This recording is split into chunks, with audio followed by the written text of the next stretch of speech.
ಇತ್ತೀಚಿನ ದಿನಗಳಲ್ಲಿ ಈ ಸೋಷಿಯಲ್ ಮೀಡಿಯಾದಲ್ಲಿ ಮಹಾತ್ಮ ಗಾಂಧೀಜಿಯವರನ್ನ ಅತ್ಯಂತ ತುಚ್ಛವಾದ ಶಬ್ದಗಳಿಂದ ನಿಂದಿಸಲಾಗ್ತಾ ಇದೆ.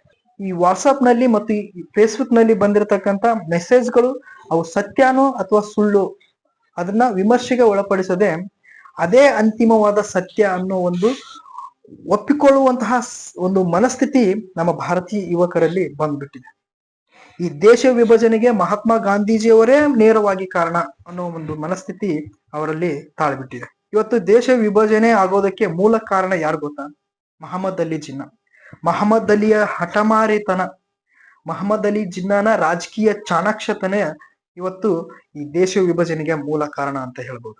ಮಹಮ್ಮದ್ ಅಲಿ ಜಿನ್ನಾ ಇವನು ಇಂಗ್ಲೆಂಡಿನಲ್ಲಿ ವಕೀಲ ವೃತ್ತಿಯನ್ನು ಮಾಡ್ತಕ್ಕಂತ ಸಂದರ್ಭದಲ್ಲಿ ಈ ರ್ಯಾಡ್ ಕ್ಲಿಪ್ ಅನ್ನೋರು ಇದಾರಲ್ಲ, ಈ ರ್ಯಾಡ್ ಕ್ಲಿಪ್ ಯಾರು ಗೊತ್ತಾ? ಈ ದೇಶ ವಿಭಜನೆ ಮಾಡಿದ್ರಲ್ಲ ಆ ಸಂದರ್ಭದಲ್ಲಿ ಪಾಕಿಸ್ತಾನ ಮತ್ತು ಭಾರತದ ನಡುವೆ ಏನು ಗೆರೆ ಆಗ್ತಾರ, ಲೈನ್ ಆಗ್ತಾರಲ್ಲ, ಅದಕ್ಕೆ ಅಧ್ಯಕ್ಷನಾಗಿದ್ದಂತವನು. ಕೇವಲ ಒಬ್ಬ ಅಧ್ಯಕ್ಷ, ಒಬ್ಬ ಒಂದು ಸದಸ್ಯನಿಂದಾಗಿ ಭಾರತ ವಿಭಜನೆ ಆಗುತ್ತೆ. ಈ ರ್ಯಾಡ್ ಕ್ಲಿಪ್ ಮತ್ತು ಮಹಮ್ಮದ್ ಅಲಿ ಜಿನ್ನಾ ಇಂಗ್ಲೆಂಡಿನಲ್ಲಿ ಇಬ್ರು ಫ್ರೆಂಡ್ಸ್. ಇವರ ಒಂದು ಅಡ್ಜಸ್ಟ್ಮೆಂಟ್ ನಿಂದ, ಇವರ ಒಂದು ಕುತಂತ್ರದಿಂದ ಭಾರತ ವಿಭಜನೆ ಆಗುತ್ತೆ.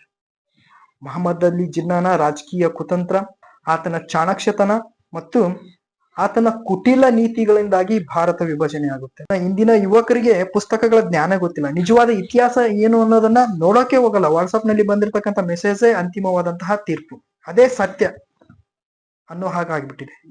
ರಾಜ್ಗುರು ಮತ್ತು ಸುಖದೇವ್ರವರ ಸಾವಿಗೆ ಗಾಂಧೀಜಿಯವರೇ ಮೂಲ ಕಾರಣ.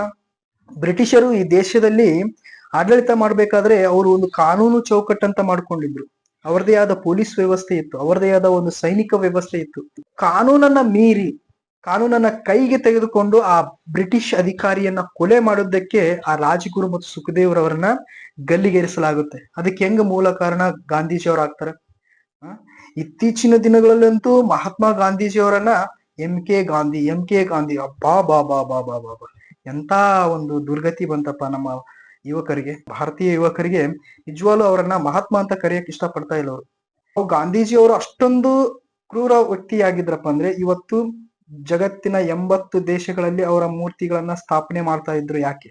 184 ದೇಶಗಳಲ್ಲಿ ಅವರ ಅಧ್ಯಯನ ಕೇಂದ್ರಗಳಿದೆ.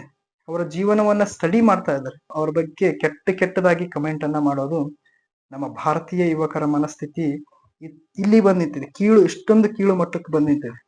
ಗಾಂಧೀಜಿಯವರ ಆದರ್ಶಗಳನ್ನು ನೀವು ಪಾಲಿಸ್ತಾ ಇದ್ರು ಪರವಾಗಿಲ್ಲ, ಗೋಡ್ಸೆಯವರ ಆದರ್ಶಗಳನ್ನ ಪಾಲಿಸಬಾರದು. ವಾಟ್ಸ್ಆಪ್ ಯೂನಿವರ್ಸಿಟಿ ಏನು ಸೀದಾ ಬಂದ್ ಬಿಟ್ಟು ಅವರು ಸೀದಾ ಯುವಕರ ಅವ್ರ ಮೆದುಳಿಗಿನ ಕೈ ಹಾಕಲಿ, ಪುಸ್ತಕ ಯಾವಾಗ ಓದ್ತಾರ ಅವ್ರು?